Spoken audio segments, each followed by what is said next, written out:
ay napaisip di minsay, paano kaya kung nakita ng ating pambansang bayani ang panahong kasalukuyan? Anong emosyon nga ba ang kanyang mararamdaman sa panahon ngayon? Kung saan ang mga sinasabing pag-asa dapat ng bayan ay sila na may nagpapaalipin sa kultura ng iba. Saan nga ba hahantong ang bansang Pilipinas? Aangat pa kaya o tuluyan ng babagsak? Hindi nararapat na ating itakwil ang sariling atin.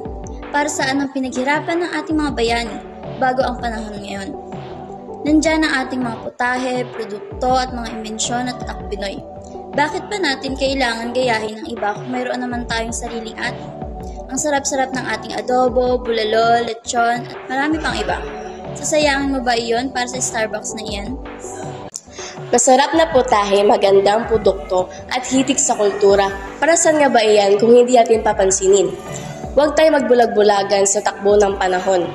Maraming nakakapanlinlang na bagay kung saan marami sa atin ay nakitali nito. Ngayon ay para bang may requirements kung saan mayroon kadapat nito para matanggap ng karamihan. Dapat sa apekto ng lalong pang-usbong ng ating mundo, tila tayo nabubura na rin sa mundo sapagkat ating niyayakap ang ibang kultura at hindi ang sariling atin. Ating tangkilikin at yakapin ang narito na sa ating harapan. Gamitin ang ating isip at pusong Pilipino para tulungan ang bansang Pilipinas. Huwag tayo magpalinlang sa ating mga nakikita at malimutan ang atin. Gamitin natin ang ating mga sarili upang iangat ang ating bansa at hindi ito pabagsakin na di natin namamalayan. Sa maliit man na paraan, ngunit sa matagalang dulot naman nito. Tayo na at ating tandaan na narito lamang ang ating bansang Pilipinas. Ating yakapin at panitilihin at huwag burahin. Huwag nating sayangin ang pinaghirapan na kalayaan ng ating mga bayani.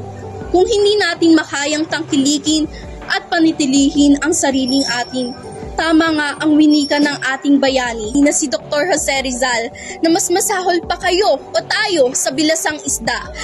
Gayahin natin ang kawayan na sa kahit anong dulot ng panahon ay matibay upang ang ating kultura ay manatili. Tayo ay manatili dahil tayong mga kabataan ang pag-asa ng ating inang bayan.